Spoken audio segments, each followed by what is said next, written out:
De nombreuses manifestations culturelles et des sessions de sensibilisation ont été organisées en amont de la Journée internationale de la paix en République centrafricaine avec l'appui de la MINUSCA.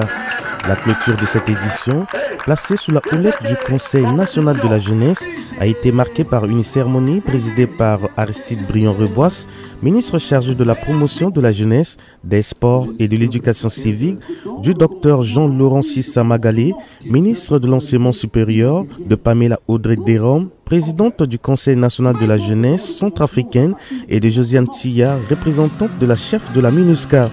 Cette journée célébrée le 21 septembre de chaque année est pour la jeunesse centrafricaine une occasion d'évaluer leur action en faveur de la paix et de rassembler les forces vives sur les questions liées à la cohésion sociale. Vous avez vu que la spécificité, c'est que nous avons eu aussi des représentants des arrière-pays, les maires, etc., qui sont venus. C'est aussi des premiers citoyens de leur localité.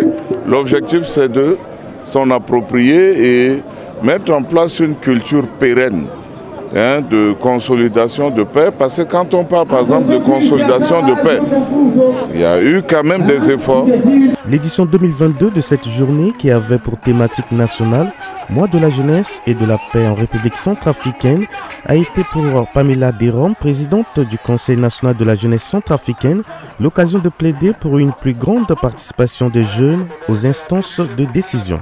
Cette journée est pour nous une occasion pour nous renforcer davantage afin que nous soyons mieux organisés et ainsi contribuer efficacement à la reconstruction de la République centrafricaine, notre cher et beau pays. Je nous exhorte donc à plus de participation et contribution dans tous les processus de consolidation de la paix et de l'autonomisation des jeunes. Nous sommes des acteurs de la paix et de la reconstruction de ce pays. Nous devons prôner la paix et le vivre ensemble, lutter contre la division, les discours de haine, les discriminations et ne pas céder à des manipulations. Rappelons que cette cérémonie de clôture a également mis fin à une série d'activités organisées par l'unité de sensibilisation et de plaidoyer de la MINUSCA à l'occasion de cette journée.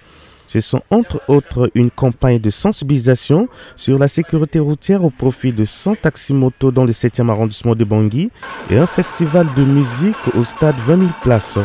Les préfectures n'ont pas été en marge de ces célébrations car ils ont organisé diverses actions visant à promouvoir la culture de la paix dans le pays.